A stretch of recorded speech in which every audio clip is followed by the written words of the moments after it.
시편 86편입니다. 시편 86편 1절에서 17절까지 봉독하겠습니다.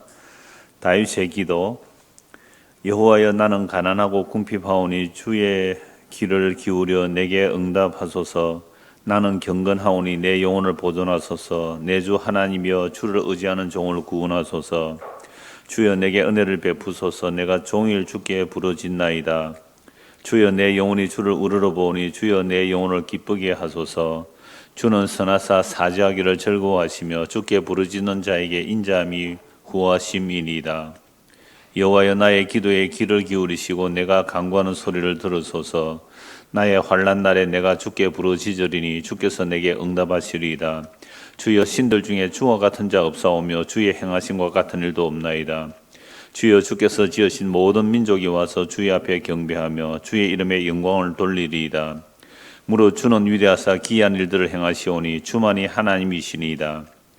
여호와여, 주의 도를 내게 가르치소서. 내가 주의 진리에 행하리오리니 일심으로 주의 이름을 경외하게 하소서. 주 나의 하나님이여, 내가 전심으로 주를 찬송하고 영원토록 주의 이름에 영광을 돌리오리니 이는 내게 행하신 주의 인자심이 크사 내 영혼을 깊은 소울에서 건지셨음이니이다. 하나님이여, 교만한 자들이 일어나 나를 치고 포악한 자의 무리가 내 영혼을 찾아서오며 자기 앞에 주를 두지 아니하였나이다. 그러나 주여, 주는 긍휼히 여기시며 은혜를 베푸시며 노하기를 더디하시며 인자와 진실이 풍성하신 하나님이시오니 내게로 돌이키사 내게 은혜를 베푸소서. 주의 종에게 힘을 주시고 주의 여종의 아들을 구원하소서. 은총의 표적을 내게 보이소서. 그러면 나를 미워하는 그들이 보고 부끄러워하오리니 여호와여, 주는 나를 돕고 위로하시는 이시니이다. 아멘.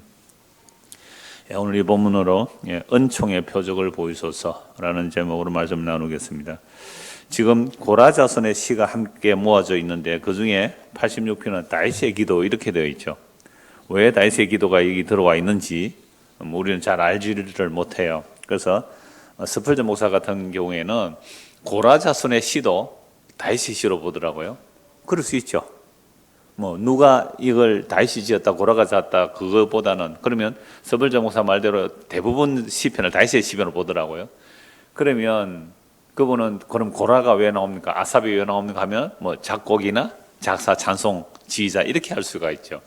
그런데 전체를 다윗의 시로 봐도 돼요. 왜냐하면 시편이라는 것 자체가 시편, 잠언, 전도서가 전부 다윗 언약 안에 있거든요. 다윗 체제 아래, 다윗의 아들 솔로몬의 잠언이라 이렇게 말하잖아요. 다윗의 아들이라면 다윗의 언약 안에 솔로몬. 그래서 잠언, 전도서, 아가서도 다 다윗 언약 안에서 보면 되는 것이죠. 그래서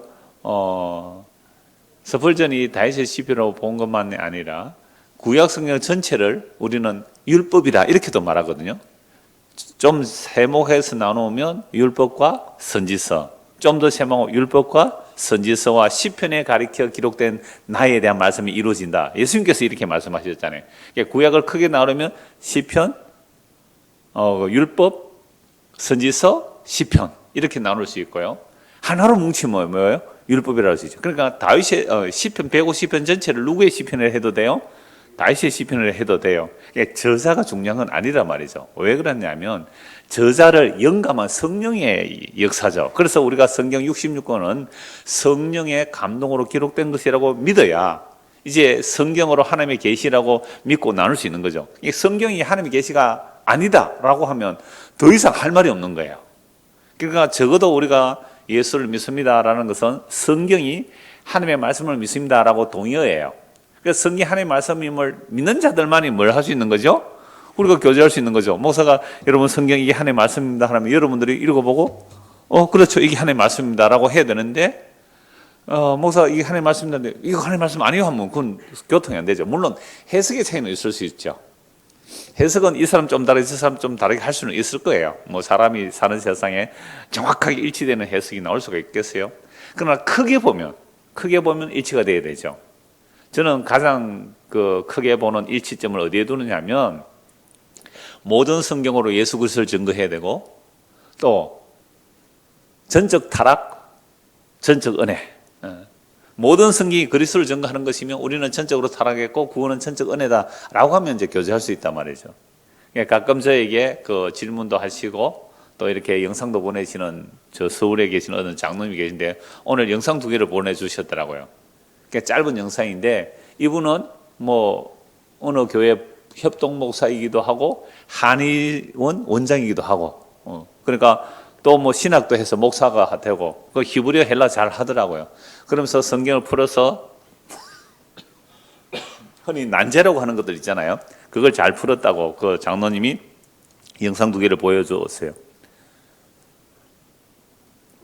그래서 제가 그 2개를 들어보고서는 뭐 히브리어를 분석해서 그 문장을 잘 해석했습니다. 그런데 그 안에 예수님 얘기가 하나도 없어요. 야, 참 그렇구나. 딱 이해된다. 예수님께서 무화과 나무를 저주하잖아요. 열매 없다고. 때가 아닌데 왜 열매를 맺어야 돼요? 그래서 저주했단 말이에요.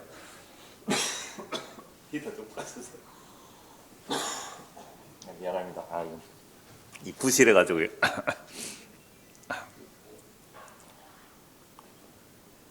히터를 켜놓으면 이 공기가 건조해지면 눈이 건조해지고 눈이 건조해지면 눈이 건조해져서 콧물도 나고 재채기 나고 그래요. 미안합니다. 이러면 좀 춥게 들으십시오. 그래서 그걸 가지고 뭐 무화과라는 그 단어가 히브리어에는 무화과 뭐 4번 맺는데 참 잘 설명을 해요. 그러니까 이해가 됐다 그래. 근데 사실은 그 무화과 저주 앞뒤의 내용을 보면 연결되는 내용을 보면요, 성전에 도둑놈이 속을 댔다는 거예요. 성전에서 도둑놈이 속을 대니까 성전에서 열매가 없기 때문에 저주하는 그 이야기를 무화과 나무로 얘기하는 거잖아요. 그래서 예수 그리스도가 없습니다 이런 말씀을 드렸는데요. 그래서 제가 왜 조금 길어졌습니다만 시편 전체는 한 저자예요. 한 저자. 누구예요? 성령님이죠. 구약 성경 전체도 한 저자고 신약 성경 전체도 한 저자예요. 이걸 성령이라 그래요. 그래서 모든 성령 성령의 감동으로 되었고, 그래서 성령의 영감을 받아 기록했죠. 그래서 성경의 원저자는 성령이세요.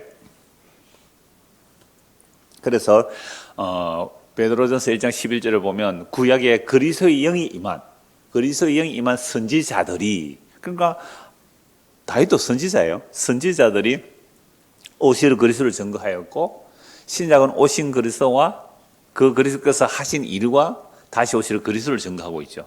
그래서 모든 성경이 그리스도를 증거하고 있기 때문에 이 시편 86편을 봐도 여기에서 무엇이 나와야 되는 거죠? 그리스도가 나오는 게 지극히 당연해요. 그래서 시편 보면요, 이게 이거 같고 저게 저거 같고 뭐 그게 그거 같고 비슷한 내용이 굉장히 반복 되거든요.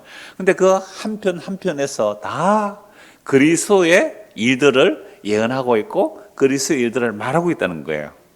그래서 한 저자이신 그리스도의 영이 임했기 때문에 이게 뭐 고라의 자손의 표제가 고라가 있던 아삽이 있던 다윗이 있던 우리는 한 성령의 역사로 한 성령의 저자다라고 보시면 되겠습니다. 자, 이제 1절에서 2절 보십시오. 여호와여, 나는 가난하고 궁핍하오니 주의 귀를 기울여 내게 응답하소서. 다윗의 기도라고 되어 있지만 하나님의 기름 부음 받은 자들은 주께 기도할 수 있죠. 자, 기도하는데 지금 자기는 어떻다고 해요? 나는 가난하고 궁핍하니. 가난하고 궁핍하니. 가난하다는 말도 궁핍이랑 같은 단어죠. 같은 의미죠. 단어는 달라도. 나는 가난하고 궁핍하오니 주여 귀를 기울여 내게 응답하소서. 이걸 딱 우리가 문자대로 보면 어떤 사람이 기도하는 거예요? 가난한 사람이 주께 기도하잖아요. 나는 가난하고 궁핍합니다. 그래서 주께 기도하면 뭐 달라고 기도하는 거예요? 부자 되게 해주세요. 이렇게 돼야 되잖아요. 왜요? 가난하고 궁핍한 사람이 기도하면 뭘 기도해야 되겠어요? 나 부자 되게 해주세요. 자, 몸이 아파요. 주여, 나는 너무 아프고 고통스러워요. 주여, 내 기도를 들어주세요. 하면 뭘 주셔야 돼요? 병 고침 받아야 되잖아요. 주여, 교회를 개척했습니다. 교인이 한 명도 없는데 교인 좀 보내주세요. 이러면 교육인이 와야 되잖아요. 두 번째 예배해도 한 명도 안 와요. 그럼 어떻게 해야 돼요? 접을까요?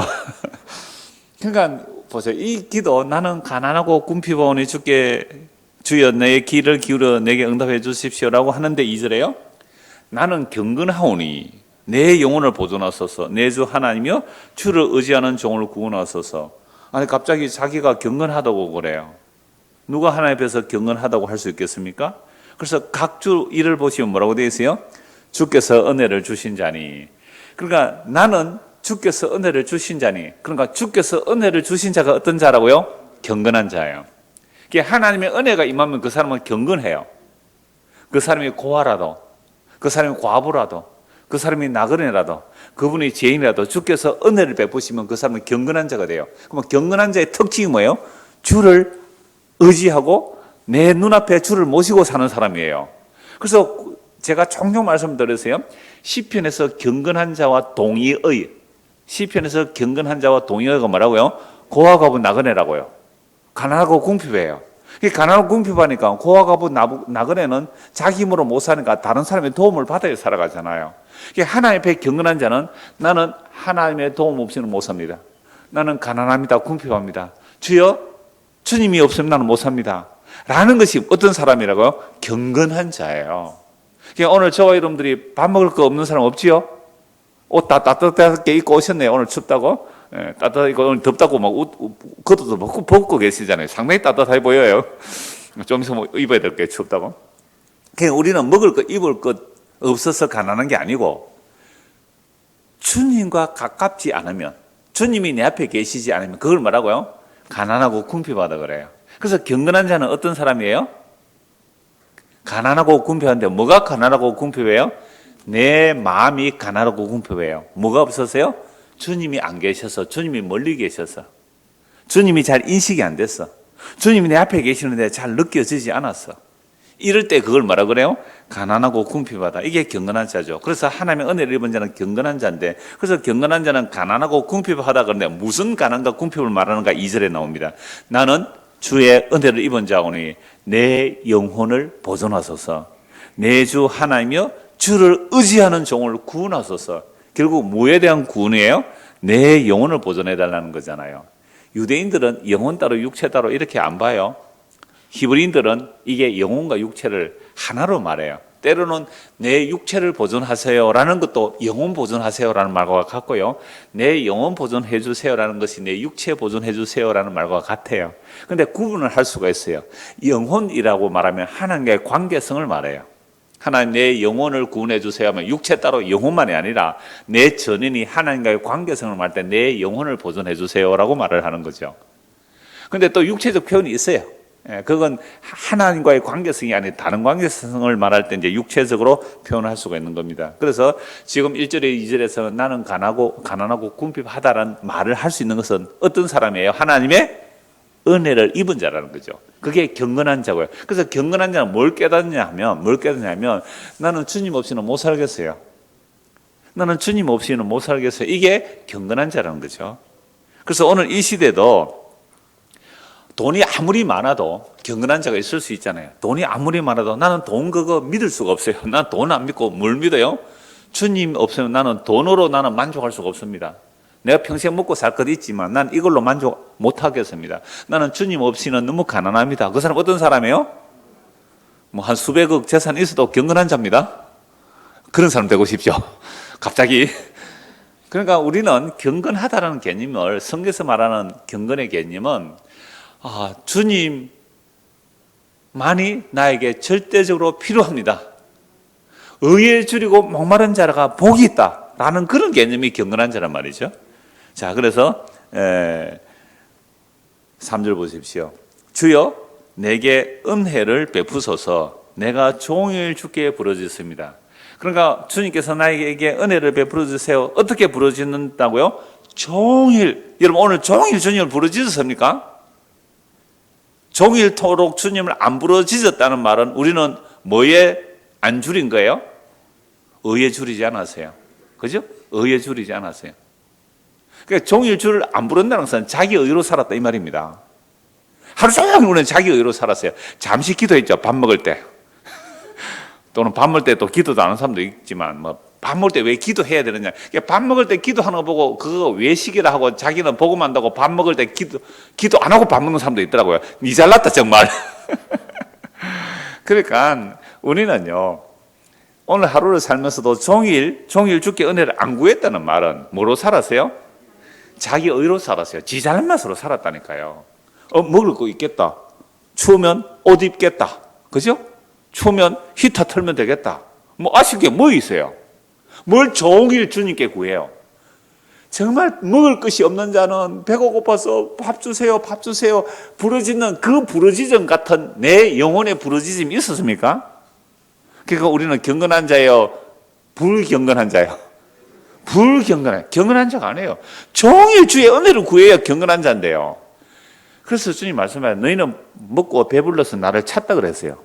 먹고 배불리니 나를 차버렸다고요.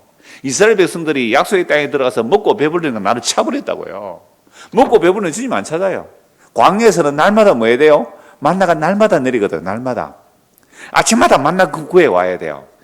이거 사는 거 힘들까요? 편안할까요? 힘들어요. 왜? 아침마다 그날 양식, 그날 구해 와야 돼요. 완전히 하루살이 인생이잖아요.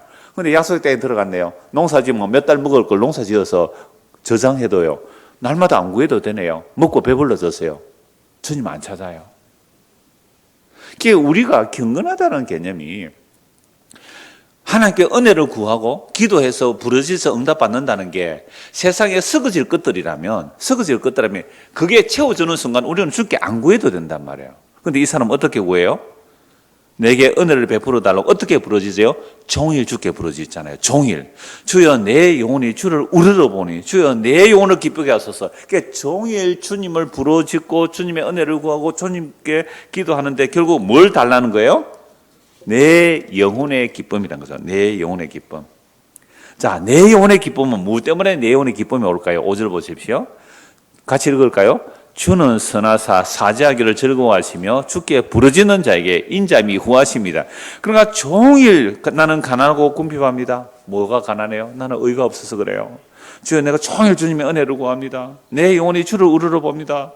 그러니 주여 내 영혼을 기쁘게 하소서. 내 영혼의 은혜를 베풀어 주소서. 은혜와 그 은혜를 베풀어 주신 내 영혼이 기쁘게 했습니다. 그 영혼의 기쁨이 뭐예요?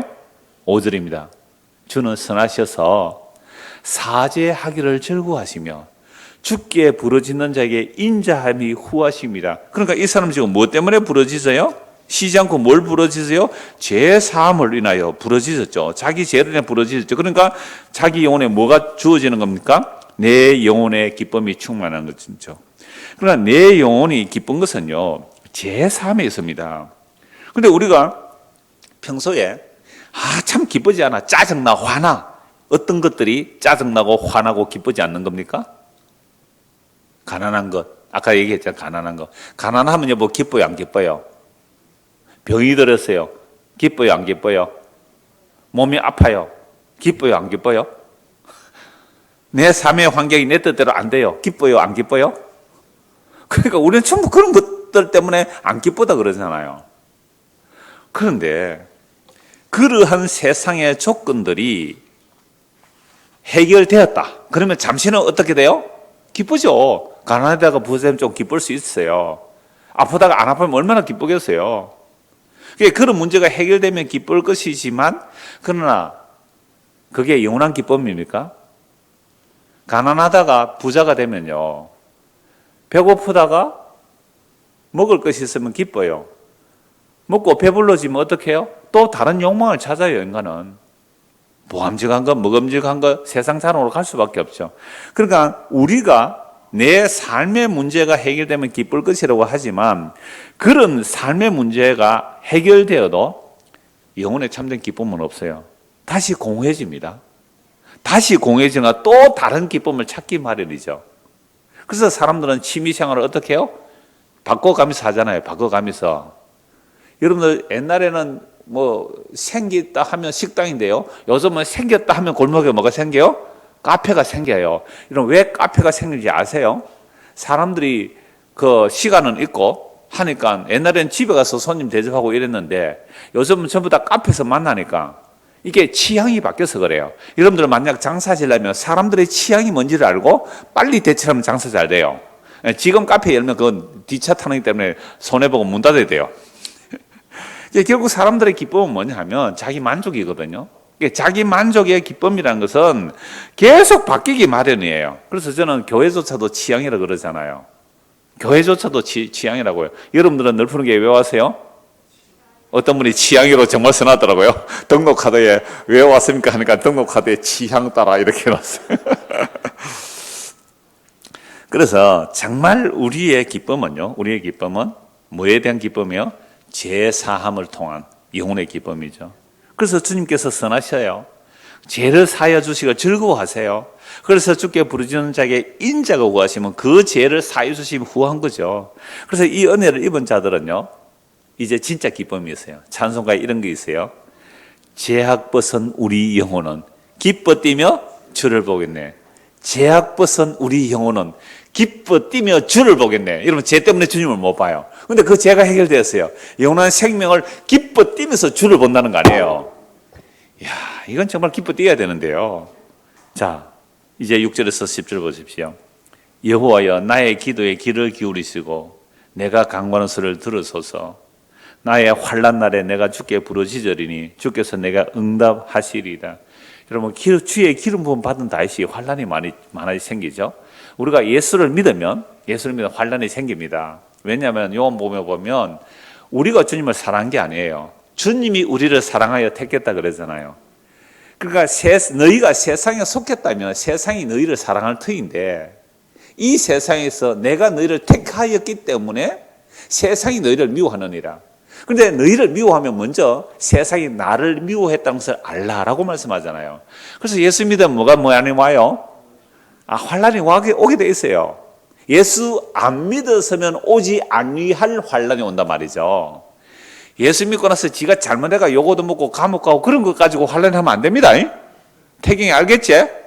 예수 믿고 나서 지가 잘못해가지고 매 맞고 감옥 가고 하는 이것을 환난하면 안 돼요.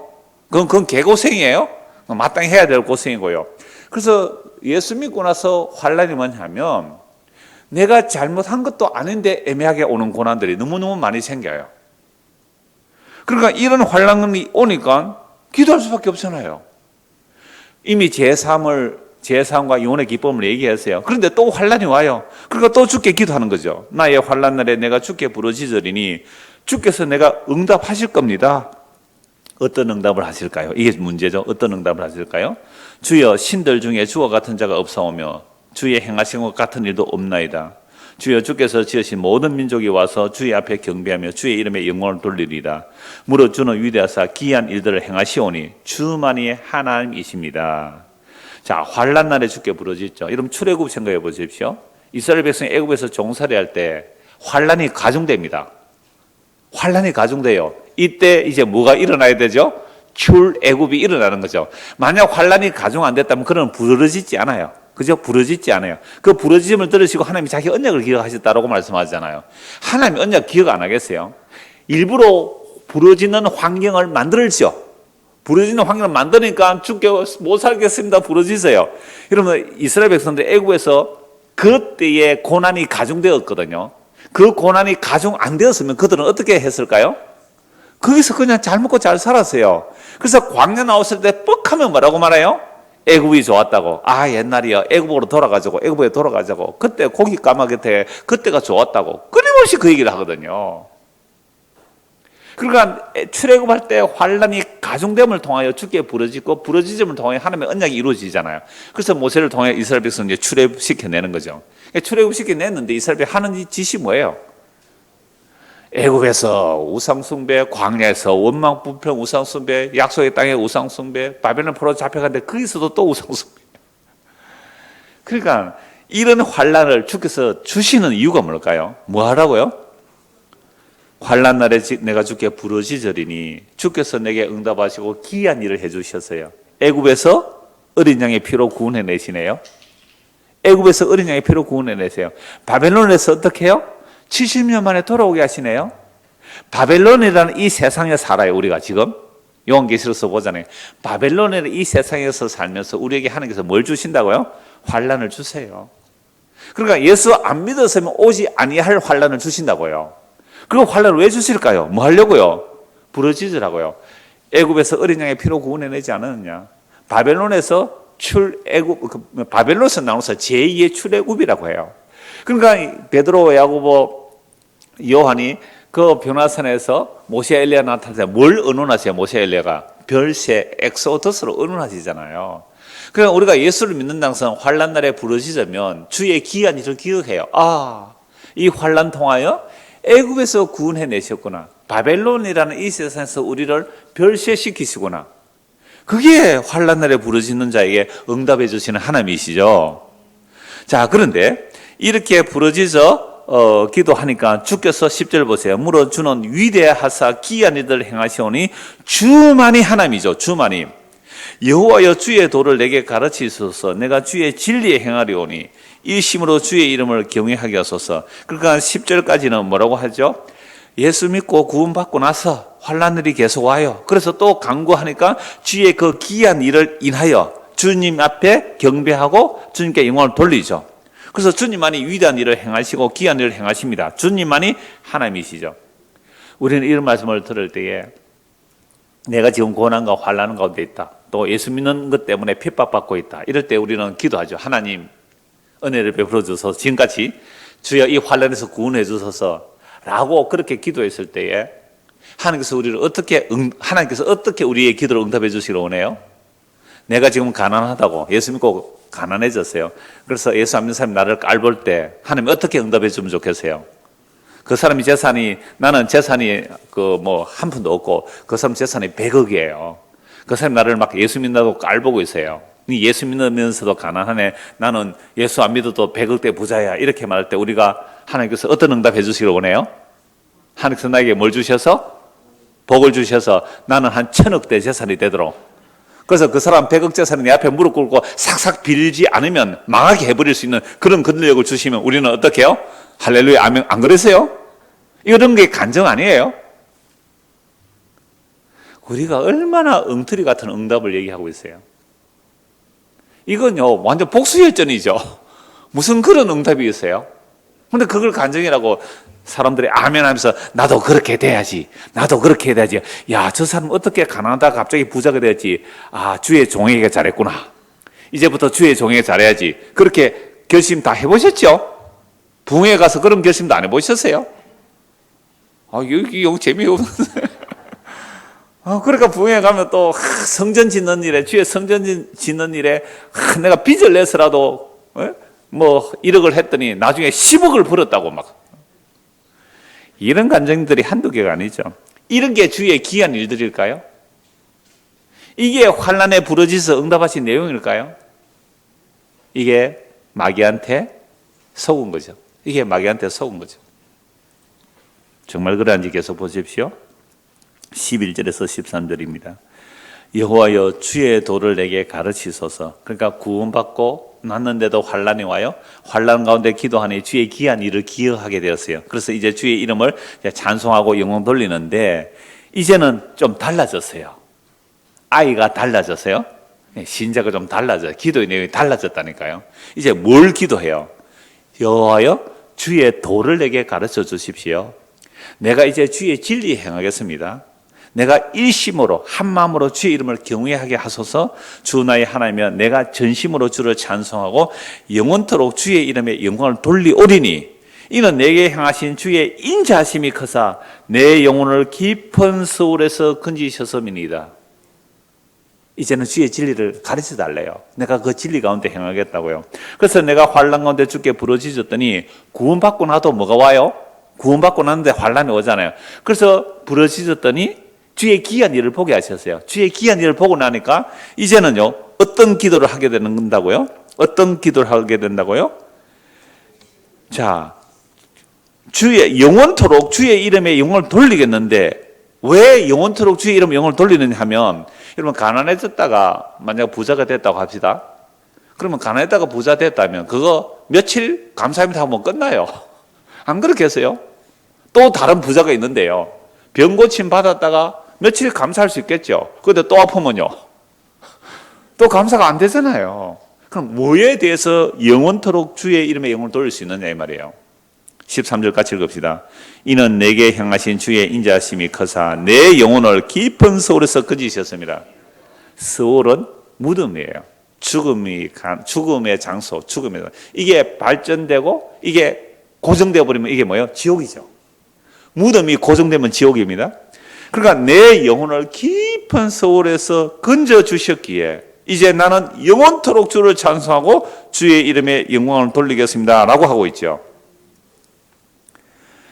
여러분들 우리가 기도했을 때에 내 문제 해결이 목적이 아니란 말이죠. 문제 해결이 목적이면요 문제 해결 끝나버리면 주님과의 관계가 끊어져 버리죠. 근데 우리의 영혼을 깊은 소울에서 건져주신 그 주님, 그 은혜를 알게 된 사람, 그 무덤에서, 그 지옥에서 죄와 삶에서 건져줌을 아는 자는 이제부터 영원토록 주의 이름에 영혼을 돌리고 찬송할 수밖에 없어요. 이런 사람들은 가난해도 그거 별거 아니에요. 병들어도 그거 별거 아니에요. 다 죽잖아요. 근데 내가 어디에 안 들어간다고요? 서울 확장되면, 고정되면 둘째 사망, 영원한 지옥에 안 들어간다는 거예요. 그렇다면 우리 한 100년 안에 살다가 갈 사람들인데요, 우리가 사는 이 삶은 어떤 삶이에요? 전부 과분한 은혜예요. 그러니까 오늘 우리가 종일 주님의 은혜를 구하고 주의 은혜를 인하여 주님의 이름에 영광과 찬송을 안 돌렸다면 우리는 뭐가 사라져 버렸어요? 우리의 영혼을 어디 있어요? 우리의 영혼을 깊은 소울에서 그 지옥의 근세에서 하나님이 지옥에 내려가 있어서 우리를 건져 올렸었다는 그 은혜를 어떻게 해요? 놓치고 사는 거죠. 근데 마귀는요, 희한해요. 그 은혜는 싹 잊어버리게 하고 다른 세상의 끝들로 인하여 은혜를 얘기하게 만들어버려요. 그래서 도대체 무엇을 기뻐하고 무엇이 복인지 시편 16편 한번 보십시오. 시편 16편. 우리가 이미 앞에서 본 내용인데 시편 16편입니다.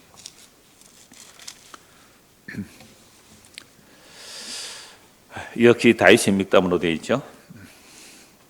하나님이여 나를 지켜주소서. 내가 주께 피하나이다. 내가 여호와께 아뢰되 주는 나의 주님이었으니 주 밖에는 나의 복이 없다 하였나이다. 그러니까 하나님의 기름 부음 받은 자가 외부에서 죽이려고 하니까 피하여 도망가는데 어디로 피하여 도망가는 거죠? 주님밖에 없다는 거죠. 주밖에 나의 복이 없다.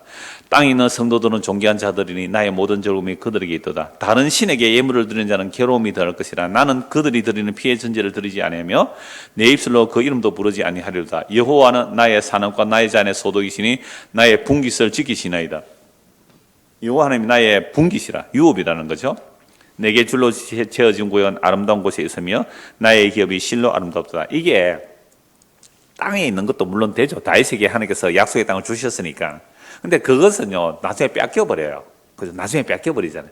그럼 그 기업도 나중에 주님 오시는 날에 불태우고 없어지잖아요. 그럼 나의 영원한 분깃은 뭐겠느냐, 이 말 아니겠어요?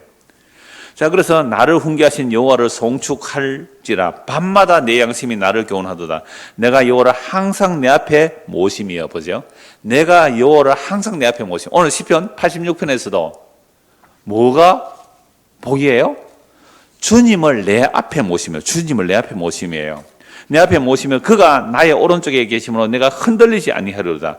이러므로 나의 마음이 기쁘고 나의 영도 즐거워하며 내 육체도 안전히 살리니. 하나님을 내 앞에 항상 모시는 이 자체가 뭐라고요? 내 마음이 기쁘고 나의 영도 즐겁고 내 육체도 안전히 살리니. 그게 전인이 주님 앞에 즐겁고 안전하다는 거죠. 이는 주께서 내 영을 어디서요? 서울에 버리지 아니하시고. 오늘 86편에서 뭐가 기쁨이었어요? 내 영혼을 깊은 소울에서 건져 주셨잖아요. 그러니까 내 영혼을 소울에 버리지 아니하시고 주의 거룩한 자를 멸망시키지 아니하실 것입니다. 주께서 생명의 길을 내게 보이시리니 주의 앞에는 충만한 기쁨이 있고 주의 오른쪽에는 영원한 즐거움이 있으리로다. 자, 그래서 우리가 주님 앞에 기도하는 내용이 뭐냐라는 것은, 주님 앞에 기도하는 내용이 뭐냐는 것은 이 서울에서 건집받은 내용이잖아요. 이걸 알게 되니까 주님 외에는 나의 복이 없다라고 말하면서 10절에서 요거 나중에 그 사도행전 다시 찾아볼 거예요. 주께서 내 영혼을 서울에 버리지 아니하시고 주의 거룩한 자로 멸망시키지, 주의 거룩한 자로 썩지 않게. 이 예수 그리스도의 죽음과 부활을 말씀하고 있는 내용이거든요. 이런 것들이 다윗이 말했는데 나중에 성령이 하니까요, 베드로와 바울이 이걸 성도의 복으로, 그리스도의 이야기로 하면서 그 그리스도의 죽음과 부활이 우리의 영원한 생명으로 찬송하고 있는 것이죠. 그래서 시편 86편만이 아니라 시편 안에서도 그리스도와 그 그리스도의 일에 대하여 이렇게 증거하고 있단 말이죠. 이제 보면 14절 보십시오. 이제 히터 좀 켜주셔도 됩니다. 아마 내가 추운데 여러분들 많이 추우실 것 같아요. 히터 좀 켜주세요. 우리 애들이 추울 것 같아요. 자, 14절입니다.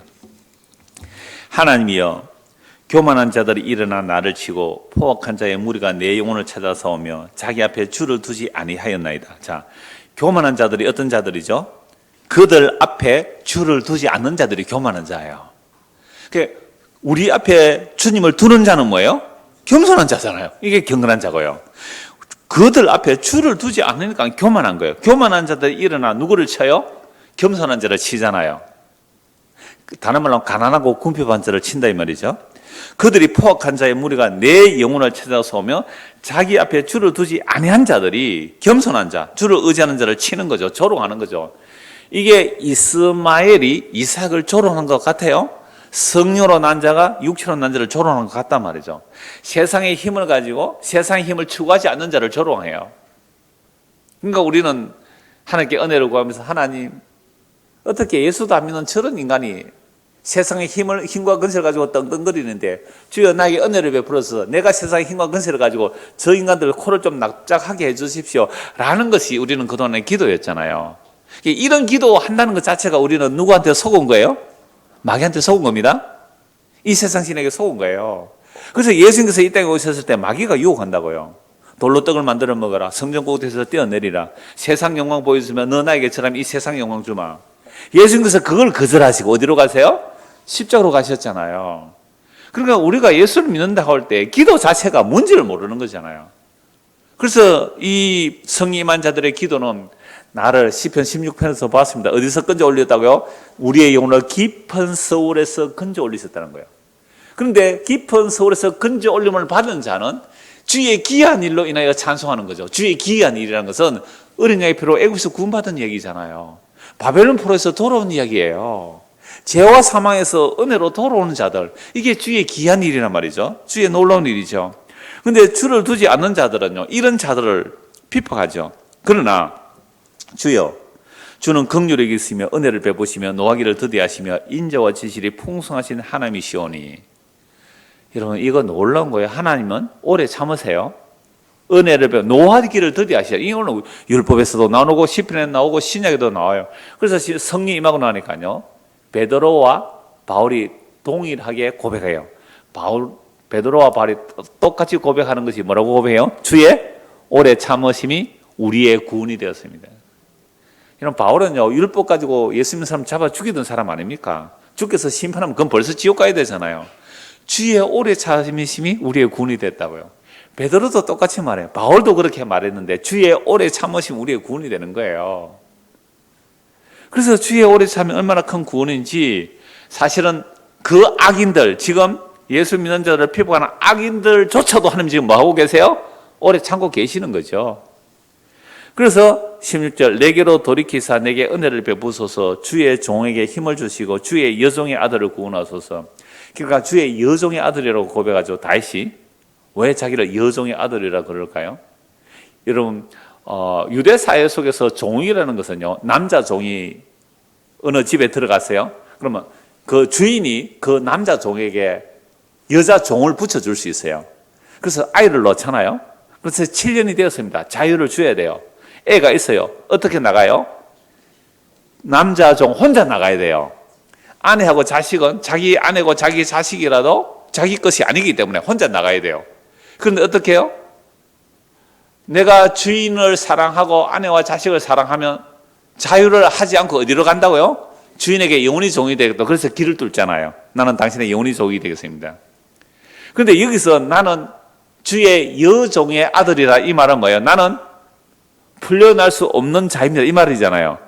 이건 뭔 얘기냐면 주의 여종의 아들이니까 나는 주님에게서 떠나갈 수 없는 자입니다. 이 말이에요. 역설이에요. 나는 주님께 떠나갈 수 없잖아요. 나는 떠나갈 수 없잖아요. 그러므로 17절 은총의 표적을 내게 보이소서. 그러면 나를 미워하는 그들이 보고 부끄러워하오르니 여호와여 주는 나를 돕고 위로하시는 이십니다. 그래 내가 주의 여종의 아들이라는 거죠. 내가 주님이 나의 주인이란 말이죠. 여호와 하나님 나의 주인입니다. 그러니까 나를 지금 이 다윗이라고 하면 하나님의 기름 부음 받고 나서 여러 기도 응답도 받고 얼마나 많은 핍박받고 환난 당해요. 심지어 아기스 왕 앞에 가서는 어떻게 살아남아요? 예, 미친 채에서 침을 질질 흘리면서 완전 미친 인간 취급, 미친 취급해서 살아남잖아요. 그러고 나서는 할렐루야 찬송한다니까요. 이게 뭐예요? 진짜 미친 거 아닙니까? 그러니까 다윗이 뭘 아는 거예요? 정말 주의 은총이 뭔지를 아는 거죠. 그래서 은총의 표적을 내게 보여주소서. 그러면 나를 미워하는 그들이 보고 부끄러워하오리니 여호와여 주는 나를 돕고 위로하시는 이신이다. 이거 문자대로 보면 어떻게 해요? 내가 예수 믿고 지금까지 몇 번 반복해서 말씀드렸어요. 내가 예수 믿고 나서 환난을 당해요. 가난해질 수 있고 병들 수 있고 약해질 수 있어요. 예수 믿기 전부터 내가 못해질 수 있단 말이에요. 그러면 사람들이 뭐라 그래요? 야, 네 꼴 좋다. 예수 믿고 나서 완전 망했네 하고 막 조롱할 거 아니에요. 그때 우리는 기도하죠. 하나님, 뭘 보여달라고요? 내가 하나님의 은총 받은, 내가 하나님의 은혜 받은 그 표적 좀 보여주세요. 이걸 옛날에는 표징이라 했고요. 세 번째는 징표라고 하고요. 내가 예수 믿어서 하나님의 은혜 받았던 표를 좀 보여주세요. 여러분 그러고 싶지 않아요? 여러분들 뭐 형제간에 옛날에 뭐 대부분 한 7, 8명의 형제들이 있었어요. 저 때만 해도요. 7, 8명의 형제가 있는데 세상에 다른 형제들은 다 예수 안 믿는데 다 잘 됐어. 세상 말로. 세상에서 뭐 돈 잘 버는 사람들이에요. 뭐 지도 명예도 다 있고. 근데 왜 7명의 형제들 중에 예수 믿는 그 하나는 왜 그렇게 지지리도 뭔가 일이 안 풀리는지 세상 말로. 그죠? 그러니까 명절에 집에 가기도 싫래. 아니 좀 거미환영해야 되는 거 아니에요?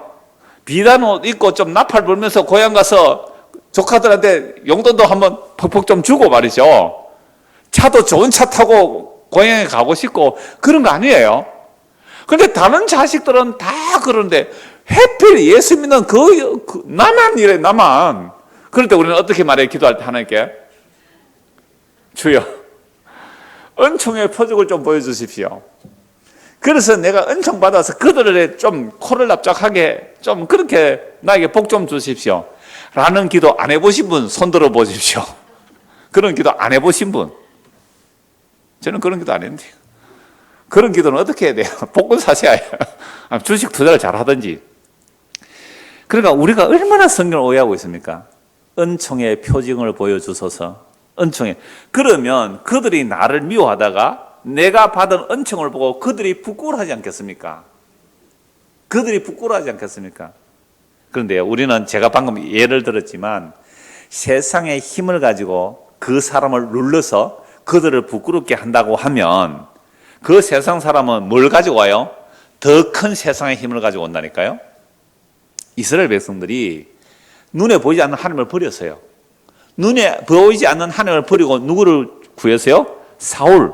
보통 사람보다 키가 머리가 하나 더 있었단 말이에요. 보통 사람은 뭐 한 170이라면 사울은 2m, 2m. 그러니까 사울은 2m 되는 사람 좋다고 우리 왕 만세 그랬잖아요. 이제는 됐다. 이제 뭐 적들 물리치겠다. 그랬는데요. 저기 누가 와요? 골리앗. 3m가 넘는 사람이 3m가 넘는 사람 와요. 그러니까 우리는요, 하나님 은혜를 구한다고 하나님 우리에게 왕 주세요. 사울 같은 큰 왕 주세요. 사울은 2m가 되면 골리앗은 3m가 넘어요. 그런 사람이 와요. 그게 마귀한테 속은 거예요. 그래서 하나님은 어떤 사람을 왕으로 세워요? 소년 다윗. 소년 다윗. 태경이 네가 왕 돼버려라. 태경이 네가 널푸르게 막 단임 목사 해버려라. 여기 나와 설교해라. 이렇게 돼버린 거예요. 젖먹이 어린아이로 구원하시는 하나님이란 말이에요. 그래서 성경이 이렇게 분명한데 왜 우리는 하나님 은총의 표적을 보여주십시오. 야, 저 개척아들이 10년 만에 저렇게 어마어마한 사람이 모이고 20년 만에 저렇게 어마어마한 건물이 세워지고 저 은총의 표적을 보라. 진짜예요? 가짜예요? 가짜입니다. 세상의 눈에 보이는 힘과 근세와 능력을 가지고 은총의 표적은 전부 가짜예요. 그러니까 신천지가 얼마나 어리석은 짓을 하고 있어요. 하나님의 뜻이 하늘의 뜻이 이 땅에 이루어진대. 그게 뭐냐? 12지파가 있는 자기들만이 시한과 세상이래. 이 정신 나가는 인간, 거기 따라가는 수십만 명의 사람들은 뭡니까? 성경을 정말 왜곡한 거죠. 그래서 도대체 은총의 표적이 뭘까요? 그 은총의 표적이 뭘까요? 오늘 보면 1절, 2절 한번 다시 보십시오. 여호와여 나는 가난하고 궁핍하오니 주의 길을 기울여 내게 응답하소서. 나는 경건하오니 내 영혼을 보존하사 내 주 하나님이여 주를 의지하는 종을 구원하소서. 하나님의 은혜를 입은 자는 가난하고 궁핍해요. 그래서 이 가난하고 궁핍한 자들이 주의 은혜를 간구했는데 그 은혜에 응답하려고, 그 간구에, 가난하고 궁핍한 자들의 그 간구에 응답하려고 하나님이 사람이 되어 이 땅에 오셨어요. 누구시죠? 예수 그리스도. 그분이 마태복음 5장 산상수에서 뭐라고 말씀합니까? 가난한 자는 복이 있나니. 거기 심령이라고 되어 있지만 누가복음에는 심령도 없어요. 그냥 가난한 자는 복이 있나니. 가난한 자는 복이 있나니 천국이 저희 것이며, 의에 줄이고 목마른 자는 저희가 배부를 것이요, 애통하는 자는 복이 있나니 저희가 위로를 받을 것이요, 의를 위하여 핍박받는 자는 복이 있나니 하늘에서 그들의 상이 큼이라. 이런 복 받고 싶어요? 받기 싫어요? 아무도 이런 복 받기 싫어요. 누가 애통하기를 원해요? 누가 가난하기를 원해요? 누가 의에 줄이고 목말라요? 돈에 줄이고 목마르죠. 그러니까 이 구약의 경건한 자들, 고아가부 나그네로 표현되는 의에 줄이고 목말라한 그 가난하고 궁핍한 자들은 예수 그리스도 그분만이 그들에게 참된 복이며 그들에게 참된 은혜임을 알게 되는 거잖아요. 그런데 누가 이 예수를 받아들였습니까? 아무도 받아들이지 않았어요. 율법의 의로 어렵다 한 자들이 오히려 예수를 죽이잖아요. 예수를 못 박아 죽이죠. 그래서 예수님께서 수많은 표적과 기적을 사실은 보여주셨어요. 그러함에도 불구하고 끊임없이 유대인들은 예수에게 표적을 구했죠. 마태복음 12장 한번 보십시오. 도대체 은총의 표적이 뭔지를 보십시오. 마태복음 12장 38절입니다. 그때에 서기관과 바리새인 중 몇 사람이 말하되 선생님이 우리에게 표적 보여주시기를 원하나이다.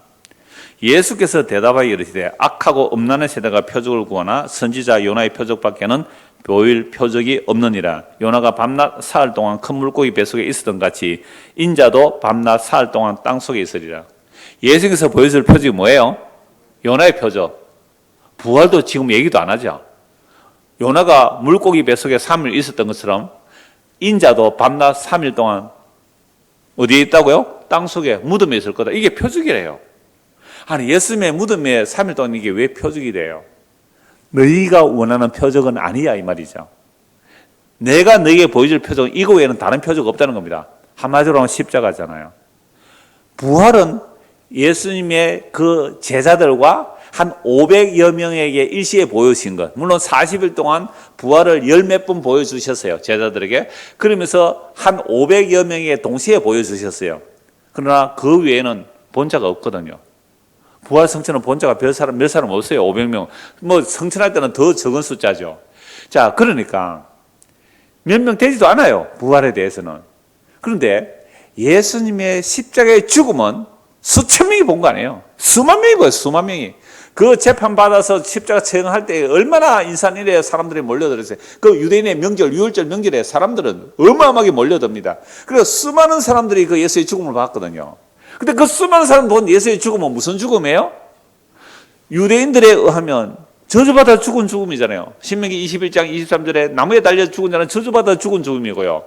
이방인들이 볼 때는 로마를 반역했다가 처형당한 죽음이에요. 그래서 그리끼고 미련한 죽음, 어리석은 죽음인데 그 예수 그리스도의 십자가의 죽음만이 예수님이 보여줄 유일한 표적이래요. 나머지 다른 표적들은 십자가를 보여주는 표적일 뿐이죠. 내가 보여줄 표적은 이것밖에 없다. 이것 외에 다른 표적 구하면 너희가 무슨 세대다? 악하고 음란한 세대다. 악하고 음란한 세대다. 우리 부리산의 노명선 집사님이 자기를 정말 교회에서 도와주신 분은 그래서 처음 교회 나갔을 때 정말 아무것도 없이 뭐 어려운 상황에서 교회 나갈 때 그분이 정말 도와주신 분이 계시대. 그래서 지난주에 한번 오셨더라고요. 그분에게 이제 역복음을 전하는 거죠. 역복음을 전하니까 그분은 여러 가지 은사들이 있는 분이에요. 이런 은사들에 대해서 어떻게 해야 됩니까? 라고 말을 해요. 아마 이 설교 듣고 보내든지 할 건데요. 그게 오늘 이 말씀이 답이에요. 다른 표적 없어요. 십자가에서 다했다 하신 그게 표적이에요. 예수님이 십자가의 죽음이 표적이에요. 이 표적 외에 다른 표적 지금 구하면 뭐가 돼요? 악하고 음란한 세대예요. 그러니까 주님 다시 오시는 그날까지 우리가 믿을 표적은 뭐밖에 없어요? 십자가뿐이에요. 십자가뿐이에요. 사도행전 2장 한번 보십시오. 사도행전 2장 24절. 아까 시편 16편을 이 사도행전 2장에서 인용하고 있거든요. 사도행전 2장 24절. 오순절 승리임에서 이렇게 말합니다. 다윗이 그를 가리켜 이르되 내가 항상 내 앞에 계신 주를 배웠으며 나로 요동하지 않게 하기 위하여 그가 내 우편에 계시도다. 그러므로 내 마음이 기뻐하였고 내 혀도 즐거워하였으며 육체도 희망에 거하리니 이는 내 영혼을 음부에 버리지 아니하시며 주의 거룩한 자로 썩음을 당하지 않게 하실 것입니다. 아까 시편 16편에서는 이게 멸망이라고 그랬잖아요. 썩지 않게 하신다는 거죠. 다윗의 이 시편은 누구 얘기예요? 예수님이 죽으셨는데 썩지 않는다는 거잖아요. 부활하실 것을 말씀하신 거죠. 주께서 생명의 길을 내게 보이셨으니 주 앞에서 내게 기쁨이 충만하게 하시려다 하였느니라. 이게 이제 시편 16편에 아까 찾아본 말씀이죠. 형제들아, 내가 반대히 말할 수 있노니 다윗이 죽어 장사되어 그 묘가 오늘까지 우리 중에 있도다.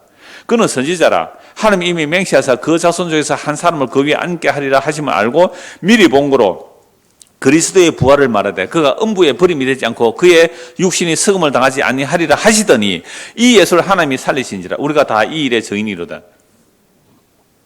아까 시편 16편에서 주의 거룩한 자가 썩음을 당하지 않는다, 멸망하지 않는다, 이게 예수의 부활로 보이는 자가 누가 있을까요?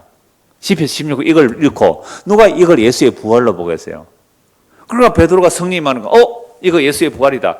다윗 죽었잖아. 다윗이 자기가 음부에서 썩지 않게 해주십시오 했는데 다윗도 죽어서 무덤에 갇혀서 썩어버렸다. 그래서 다윗이 이 시편은 누구 이야기다? 예수 얘기다. 이 얘기를 하는 거죠. 그래서 이 시편을 보고 성령이 만 자들은 다 예수와 죽음과 부활로 설명을 해요.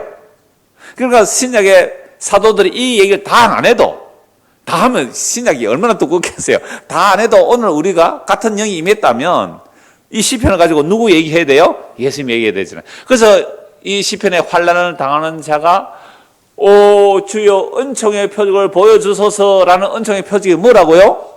십자가라는 것이 너무 선명하게 나오잖아요. 언제까지요? 주님 다시 오시는 그날까지 우리가 보여줄 표적은 십자가밖에 없어요. 십자가밖에 없어요.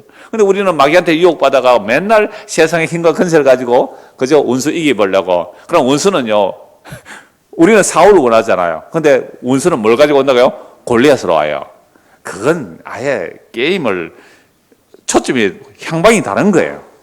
자, 그래서 다윗이 선지자로서 미리 본 그 표징이 바로 예수 그리스도의 죽음과 부활인데요. 그래서 내가 보여줄 표적은 요나의 표적밖에 없다라고 예수님이 하신 말씀이 주님 오시는 그날까지 십자가의 표적이에요. 그래서 고린도전서 2장 1절 2절 보면 이렇게 말씀합니다. 형제들아 내가 너희에게 나아가 하나님의 증거를 전할 때에 말과 지혜의 아름다운 것으로 하지 아니하였나니 내가 너희 중에서 예수 그리스도와 그가 십자가에 못 박히신 것 외에는 아무것도 알지 아니하기로 작정하였습니다. 이거 제가 전에 한 설교할 때 그 말씀 드린 적이 있는데 고린도 바로 위에가 그리스 아테네예요. 그리스 아테네는 철학자들의 도시거든요. 이미 소크라테스, 플라톤, 아리스토텔레스가 있었던 사람들 아닙니까? 예수님보다 먼저 있었던 그 철학자들 도시 아니에요. 거기 가서 바울도 한 철학했으니까 철학자들과 함께 논쟁으로 복음 전하라고 한 거죠. 나도 너희 철학 아는 거 안다 하고 논쟁을 그런데 그리스 아테네에서 열매가 없었어요. 실패합니다. 실패. 그래서 고린도에 내려와요. 그리스 아테네에서 밑에 고린도로 내려온다고요.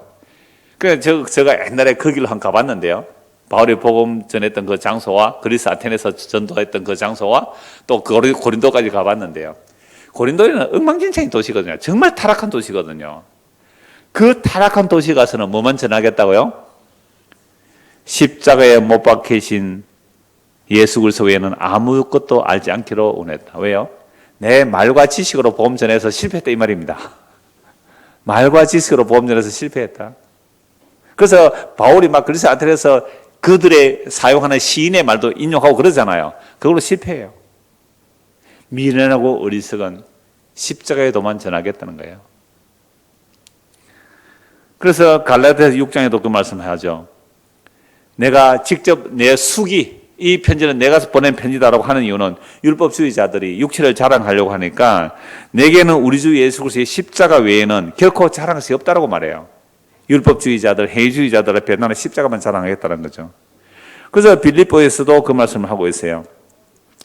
내가 여러 번 너희에게도 말하였거나 이제도 눈물로 내가 여러분에게 말하는데 많은 사람들이 그리스도의 십자가의 원수로 행한다는 거죠.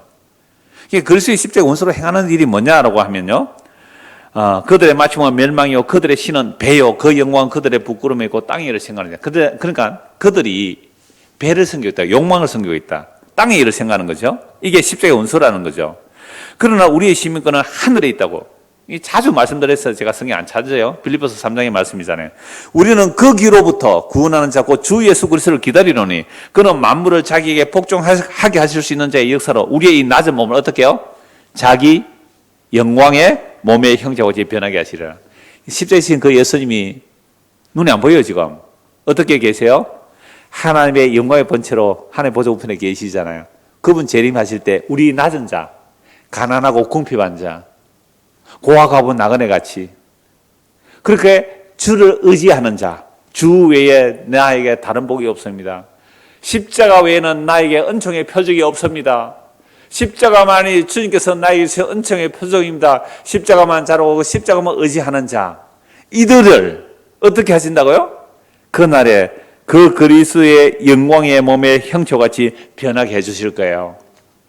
그래서 데살로니가후서 2장에 보면 악한 자들이 지금도 표적을 행한다는 거예요. 그러니까 그 표적을 따라가는 자들은 하나님께서 심판받기 하기 위해서 그 진리를 사랑에 받지를 못하고 그래서 그 표적을 따라가는 심판하기 위해서 하나님께서 그들을 그 표적, 거짓 표적에 밀어 넣어 버린다는 거죠. 그래서 오늘 결론의 말씀이 이것입니다. 시편 86편 17절 은총의 표적을 내게 보이소서. 그러면 나를 미워하는 그들이 보고 부끄러워하오리니 여호와여 주는 나를 돕고 위로하시는 이신이다. 다윗이 말하는 이 은총의 표적이 무슨 표적이라고요? 십자가가 표적입니다. 근데 이 십자가를 조롱하고 멸시한 자들, 지금도 십자가를 조롱하고 멸시한 자들은 주님 오시는 그날에 어떻게 될까요? 영원한 부끄러움을 당합니다. 영원한 부끄러움을 당해요. 근데 우리는 미련하고 어리석은 세상 사람들이 부끄럽다고 싫다고 재수없다고 돈 안 된다고 나에게 힘 안 된다고 내다버린 건축자들의 버린 돌이 모퉁이 돌인 예수 그리스도 그분을 누가 믿겠어요? 그래서 우리가 하나님의 은총을 입었어요. 하나님의 은혜를 입어요. 하나님의 은혜를 입고 보니까 뭐예요? 마음이 가난해졌어요. 궁핍해졌어요. 고아 가본 나그네 세리 창기가 되었어요. 그렇게 된 자들만이 누가 나의 영원한 생명을 볼 수 있는 거예요. 예수 그리스도 그분이 나의 영원한 생명이고 내가 받을 저주를 그분이 대신 받으셨군요 하고 십자가를 붙들게 되죠. 이게 우리가 은총의 표적을 받은 자들이죠. 이런 자들은 뭘 안 받아요? 영원한 부끄러움을 당하지 않습니다. 지옥은 영원한 부끄러움을 당하는 것이잖아요. 이건 주님 오시는 그 직전까지 이 십자가의 복음만 전해집니다. 그래서 쓸데없는 세상에서 역전 꿈꾸지 마시고 제가 옛날에 가니까 그러더라고요. 역전에 기도해서 역전의 용사가 되자고. 그거 전부 세상 얘기더라고요. 아니에요? 주님 오시는 그날까지 은총의 표적인 그 어리석고 미련하고 그리끼는 십자가 안에 머무는 그리고 그 십자가를 전하며 그 주님 오시는 그날까지 참으로 은총의 표적인 십자가 안에 살아가는 저와 여러분 되기를 소원합니다. 기도하겠습니다. 하나님 아버지, 은총의 표적을 보여달라고 이렇게 강구하였는데 그 은총의 표적이 십자가라고 예수님 말씀하셨습니다. 십자가 외에 다른 표적 구하는 것이 사탄에게 속은 것임을 알고 예수 그리스도 다시 오시는 그날까지 십자가 안에서 하늘의 영광을 보게 하시고 십자가 안에서 세상을 보게 하시며 이미 심판받은 세상 속에서 영원한 영광의 나라를 바라보며 믿음으로 뚜벅뚜벅 걸어가는 세상 사람처럼 할지라도 그러나 주로 인하여 기뻐하며 감사하며 걸어가는 성도가 될 수 있도록 은혜를 베풀어 주시옵소서. 예수 그리스도를 받들어 기도드리옵나이다. 아멘.